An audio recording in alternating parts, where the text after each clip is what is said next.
C'est essentiellement de l'éducation à l'environnement auprès de groupes constitués.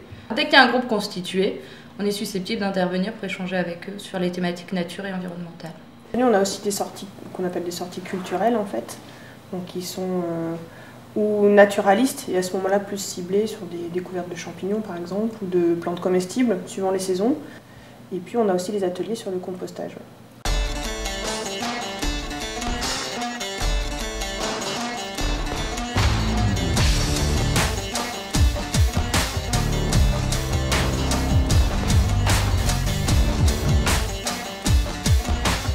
C'est des bacs qui sont sans fond, donc qui sont vides au fond, qui ont été créés par donc, le CAT de Balbigny. Alors on laisse, il y a des planches qui sont mises les unes à côté des autres avec un espace pour laisser l'air rentrer. On met aussi un couvercle par-dessus pour qu'il n'y ait pas n'importe quoi qui tombe dedans et pour que quand il pleut, ça soit un petit peu couvert. Donc ce qu'il y a dedans, en fait, c'est tout ce que les gens qui sont partis sur le projet, donc qui font partie du centre du village et qui n'ont pas de jardin, peuvent amener de chez eux. Ce qu'on y met dedans, potentiellement tout. On avait évité certaines choses, donc on le rappelle ici en fait sur l'affiche, tout ce qui est reste de viande et de poisson, tout simplement parce que ça peut attirer des animaux, c'est tout, sinon ça peut être compostable.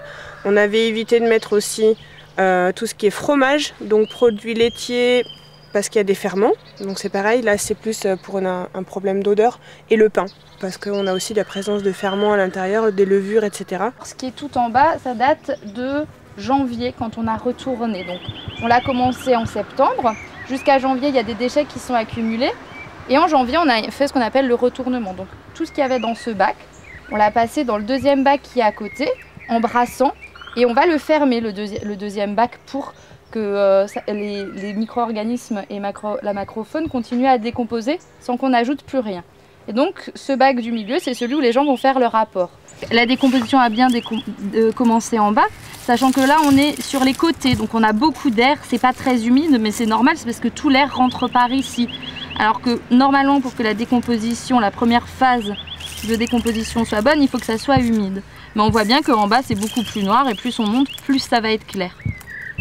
Alors que si on regarde le deuxième bac... On l'a mis dans le bac de maturation depuis le mois de janvier, mais il a commencé en fait en septembre ce compost-là, donc dans le premier bac. Donc 6 mois de décomposition, ça veut dire que vous avez déjà ce qu'on appelle un compost jeune. Ici on a toute la faune visible qui va apparaître. C'est-à-dire que le compost est monté dans la première phase entre septembre et janvier à des températures très élevées, jusqu'à une 60aine de degrés.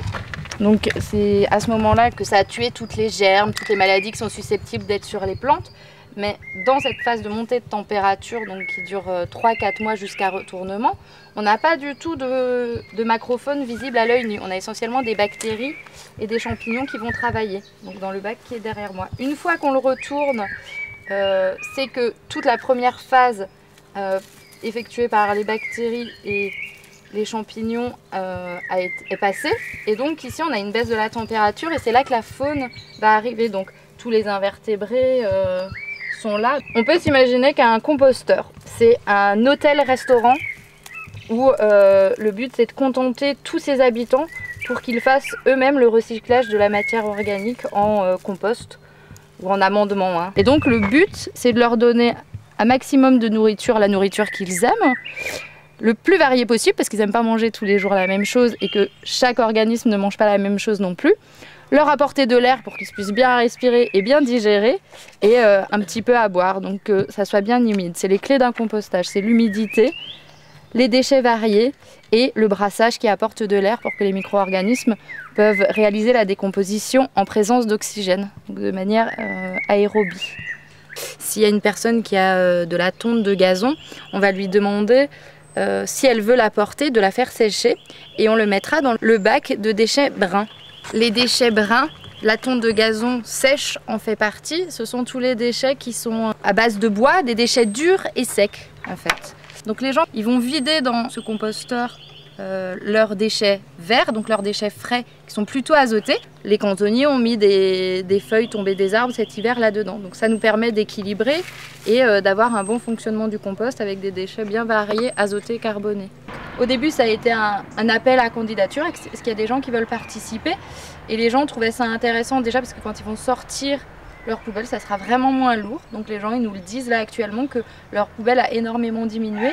Et en plus, parce qu'effectivement, ils vont récupérer ce compost qui est un amendement et non plus un engrais au cours de la fête du compost qu'on a programmée le deuxième samedi du mois de juillet. Donc on a prévu une grosse fête autour de ce site de compostage parce qu'il aura presque 1 an. Le compost sera utilisable directement dans les jardinières.